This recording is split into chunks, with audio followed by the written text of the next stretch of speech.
Hello student, आज का हम यूवी स्पेक्ट्रोस्कोपी का लेक्चर 5 ले रहे हैं, जो कि बहुत ही इम्पोर्टेंट पार्ट है।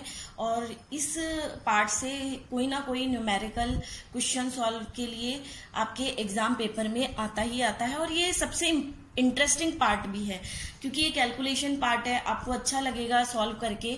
तो इसीलिए मैं ये कहना चाहूंगी कि जब आप इस लेक्चर को अटेंड करें तो एक कॉपी पेन अपने साथ लेके बैठे, आप हाथ की हाथ जैसे जैसे क्वेश्चन आते जाए आप उसे सॉल्व करें, तो आपको मजा भी आएगा और आपकी साथ ही क्वेश्चन प्रैक्टिस हो जाएगी। तो आज का लेक्चर काफी इम्पोर्टेंट है प्रैक्टिस के लिए भी और एग्जाम पॉइंट ऑफ व्यू से, तो आप अपना कॉपी पेन लेके साथ बैठे। अब हम बात करेंगे यूवी स्पेक्ट्रा ऑफ कंजुगेटेड इन। मैंने ये पहले भी बताया था कि यूवी स्पेक्ट्रोस्कोपी का सबसे सिग्निफिकेंस होता है कंजुगेटेड डबल बॉन्ड्स का पता लगाने में। तो इसीलिए हम यूवी स्पेक्ट्रा ऑफ कंजुगेटेड इन्स को डिटेल में पढ़ेंगे। फॉर एग्जाम्पल 1,3-ब्यूटाडाइइन, यहाँ 2 कंजुगेटेड बॉन्ड्स हैं। शायद आपको पता होगा लेकिन फिर भी मैं एक बार बता देती हूँ कि कंजुगेटेड बॉन्ड्स वो बॉन्ड्स होते हैं जिनमें डबल बॉन्ड एक दूसरे से सिंगल बॉन्ड से जुड़े रहते हैं और उनमें कंजुगेशन पॉसिबल होता है। फॉर एग्जाम्पल ये 2 डबल बॉन्ड है, ये सिंगल बॉन्ड से जुड़े हुए हैं और इसके थ्रू यहाँ पे कंजुगेशन पॉसिबल है। तो यहाँ 2 पाई बॉन्ड्स है वो कंजुगेशन में है। ये हेक्साट्राइइन है, यहाँ पर 3 पाई बॉन्ड है और ये 3 पाई बॉन्ड्स कंजुगेशन में है। तो ये ब्यूटाडाइइन और हेक्साट्राइन ये कंजुगेटेड इन्स है। अब मैंने ये वैसे पिछले क्लासेस में ये थोड़ा सा बता दिया था, मैं वापस जल्दी से आपको बता देती हूँ कि किस तरह से कंजुगेशन लैम्डा मैक्स को बढ़ाता है। मैंने बताया था कि होमो और लूमो के बीच में ट्रांजिशन होता है। होमो हाईली ऑक्यूपाइड मॉलिक्यूलर ऑर्बिटल होता है, LUMO lowest unoccupied molecular orbital होता है। होमो भरा हुआ होता है, लूमो खाली होता है। इथाइलिन यूनिट है, इथाइलिन मॉलिक्यूल में पाई से पाई एंटी बॉन्डिंग की तरफ ट्रांजिशन हो रहा है, इसके लिए कुछ एनर्जी चाहिए होगी।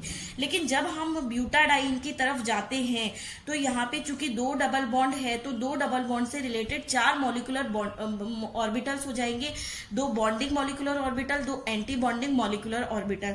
जब हम इथाइलिन मॉलिक्यूल में एक पाई बॉन्ड एक्स्ट्रा जोड़ देते हैं और कंजुगेशन को बढ़ा देते हैं तो जिन 2 ऑर्बिटल के बीच में ट्रांजिशन हो रहा था होमो और लूमो, उनके बीच का एनर्जी गैप आपको दिख रहा है कम हो रहा है। साफ साफ यहाँ पे एनर्जी गैप ज्यादा है, यहाँ पे एनर्जी गैप कम है। ये एनर्जी गैप कम हो गया तो इसका मतलब है लैम्डा मैक्स बढ़ गया।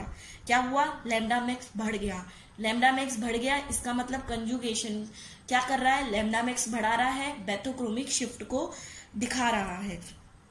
तो ये हो गया कि it is clear from the diagram that net result of the conjugation between 2 double bond increase energy of homo and decrease energy of LUMO. देखो आप, लूमो की एनर्जी तो हो गई कम और होमो की एनर्जी हो गई ज्यादा, इसी वजह से तो इन दोनों के बीच का एनर्जी डिफरेंस कम हो गया, लैम्डा मैक्स बढ़ गया।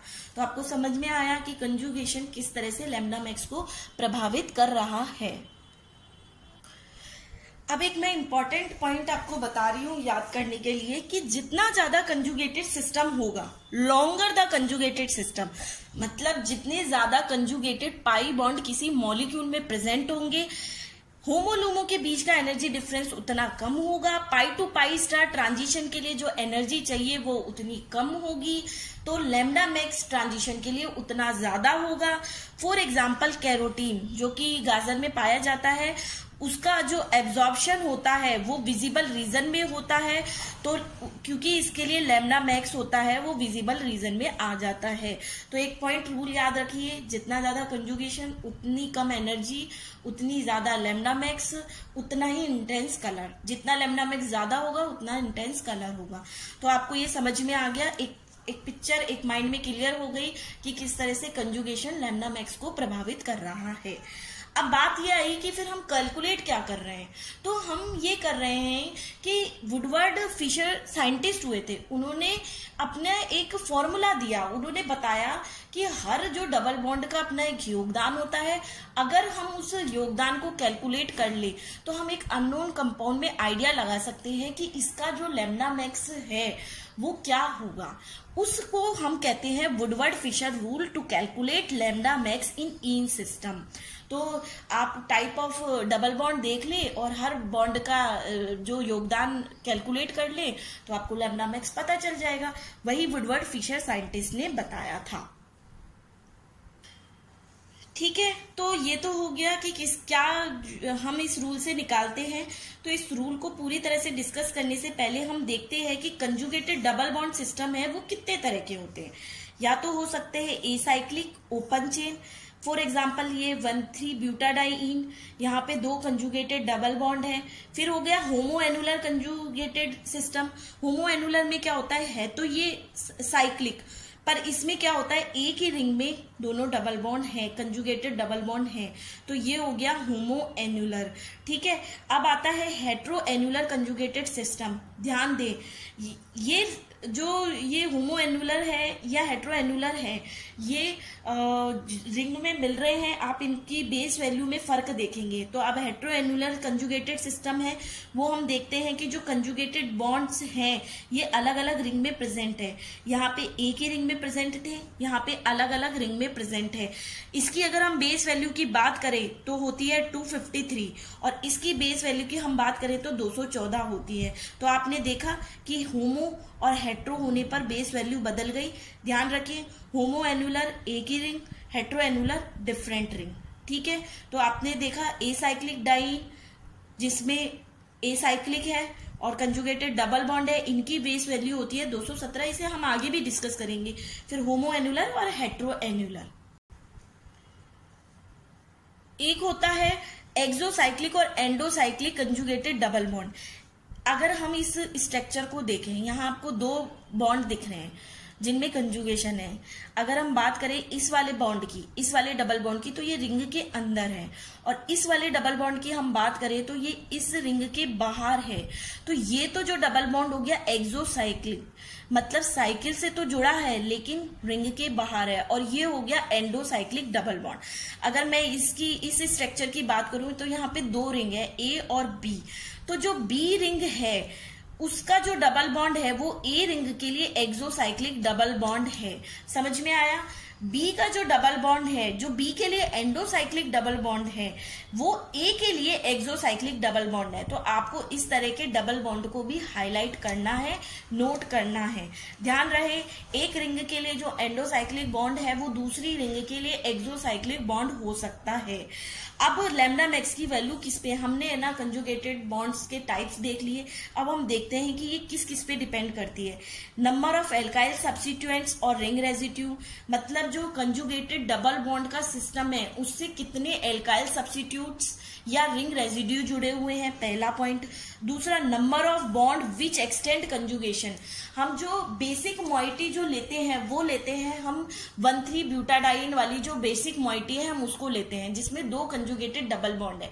अब उसको कितने जो डबल बॉन्ड उससे जुड़े हुए हैं जो कंजुगेशन को बढ़ाते हैं, उसे हम उन डबल बॉन्ड्स को कैलकुलेट करेंगे तो वो हो जाएगा number of double bond which extend conjugation. The presence of polar group Cl, Br, iodine, ये सब ऐसे ग्रुप हैं जो कि कंजुगेशन को प्रभावित करते हैं। तो ये आ गया कि लैम्डा मैक्स को प्रभावित करने वाले कारक कौन कौन से हैं। तो जब मैंने आपको बताया कि हम पेरेंट वैल्यू लेते हैं ब्यूटाडाइईन, तो ब्यूटाडाइन आपको कोई भी कंजुगेटेड सिस्टम दिखे आप ब्यूटाडाइन को हाईलाइट कर ले। तो इसको अब हम डिस्कस करने से पहले हम ये टेबल देखेंगे। इस टेबल को आप ध्यान से समझिए।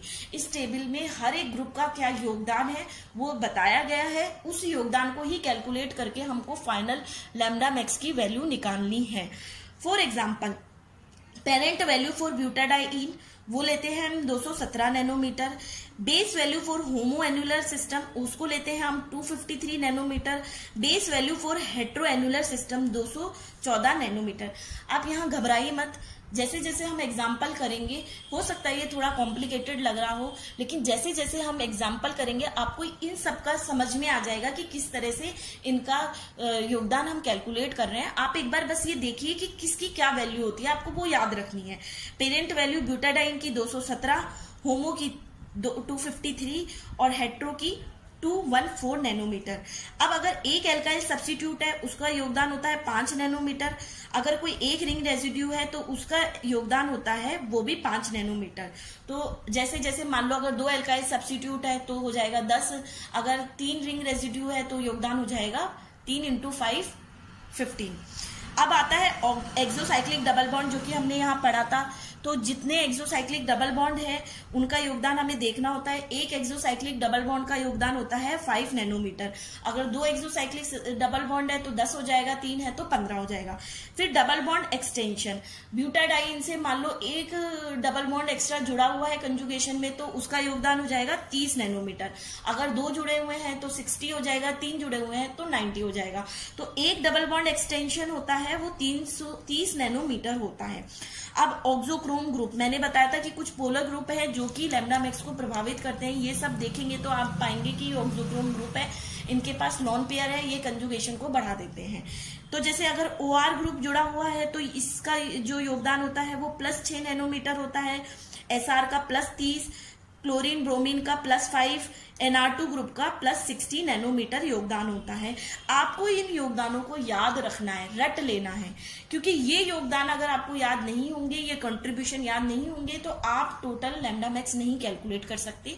तो आपको इस टेबल को अच्छे से याद करनी है, मेमोराइज करनी है। ठीक है, आपको ये समझ में आ गई टेबल? स्टूडेंट्स, जो हमने अभी टेबल पढ़ी उसके बेस पे अब हम न्यूमेरिकल प्रैक्टिस करेंगे। एग्जाम में इसी तरह के न्यूमेरिकल्स आते हैं। आपको वो टेबल लिखने को इतना नहीं आएगा, लेकिन आपको उस टेबल के बेस पे ये न्यूमेरिकल्स आएंगे, तो आप इस न्यूमेरिकल की प्रैक्टिस अच्छे से कर लीजिए।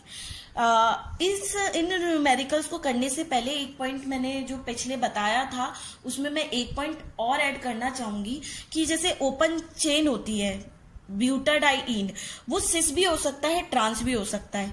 ये सिस ब्यूटाडाइन हो गया और ये ट्रांस ब्यूटाडाइन हो गया।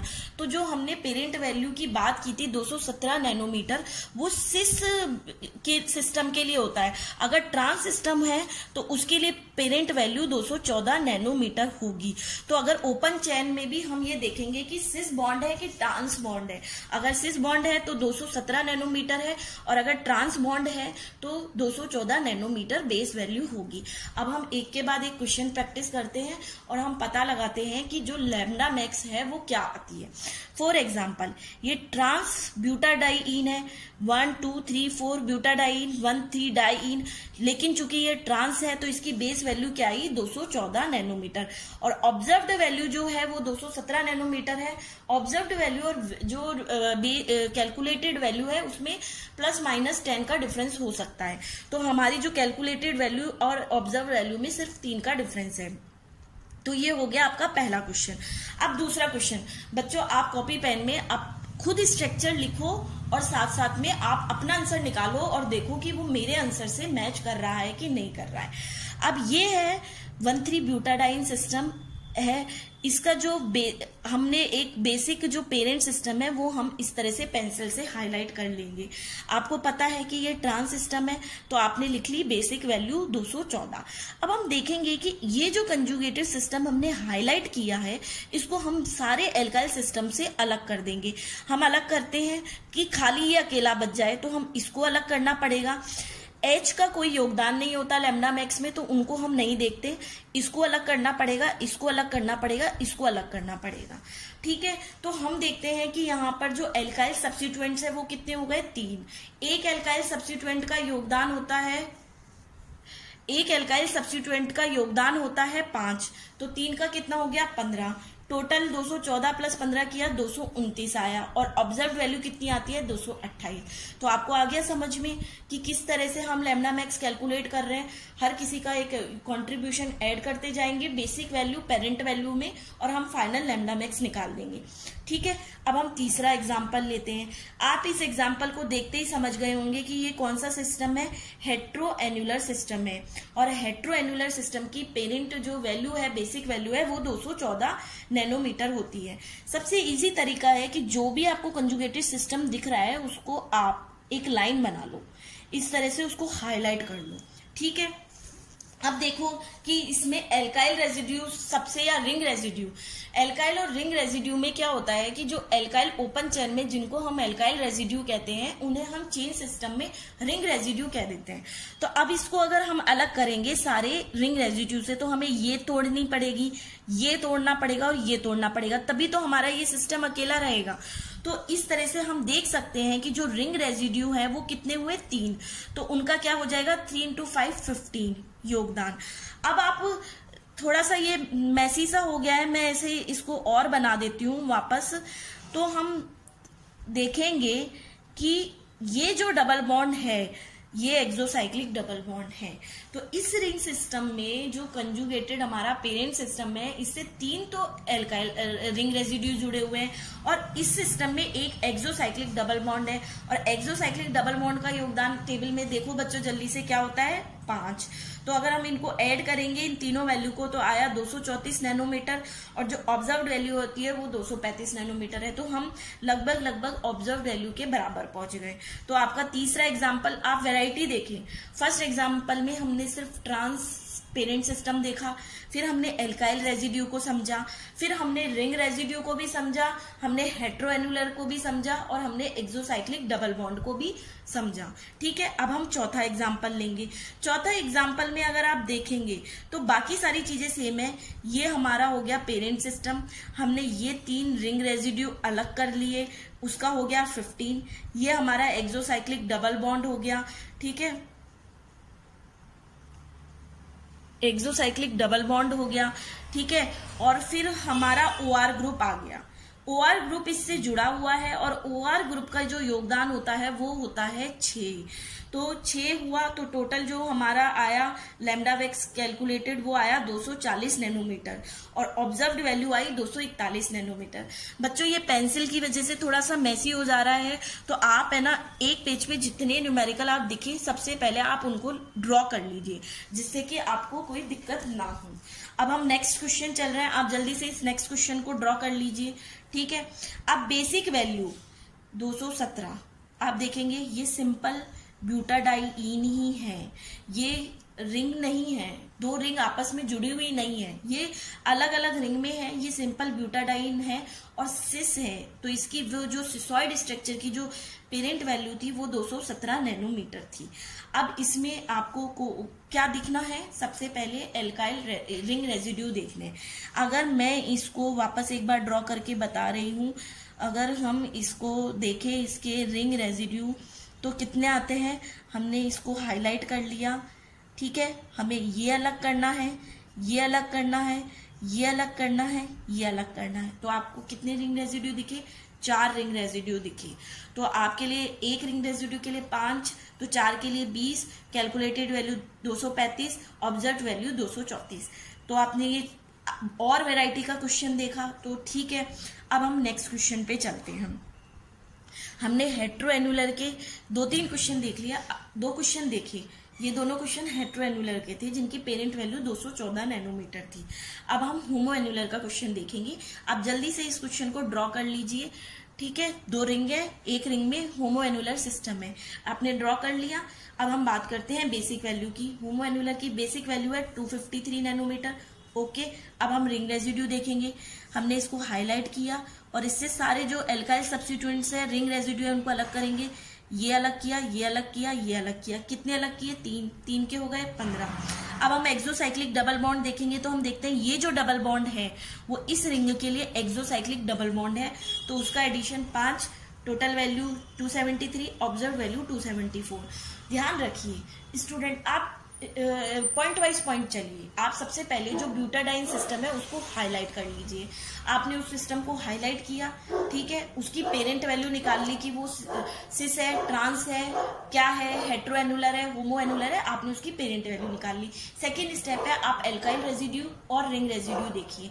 ठीक है, आपने देख लिया, अगर ओपन चेन सिस्टम है एल्काइल रेजिड्यू देख लिए, अगर रिंग सिस्टम है तो रिंग रेजिड्यू देख लिए। फिर थर्ड स्टेप करेंगे आप एक्सोसाइक्लिक डबल बॉन्ड को ढूंढने की। आपने ढूंढा, अगर है तो उसका एडिशन कर दिया उसके नंबर के हिसाब से। ठीक है, अभी तक हमने 3 पॉइंट का ही एग्जाम्पल देखे हैं। हमने देखे पेरेंट वैल्यू, हेट्रो एनुलर, होमो एनुलर या सिस और ट्रांस ब्यूटाडाइन, फिर हमने देखा एल्काइल रेजिड्यू, रिंग रेजिड्यू, फिर देन देखा एक्सोसाइक्लिक डबल बॉन्ड। अब हम और वैरायटी के एग्जाम्पल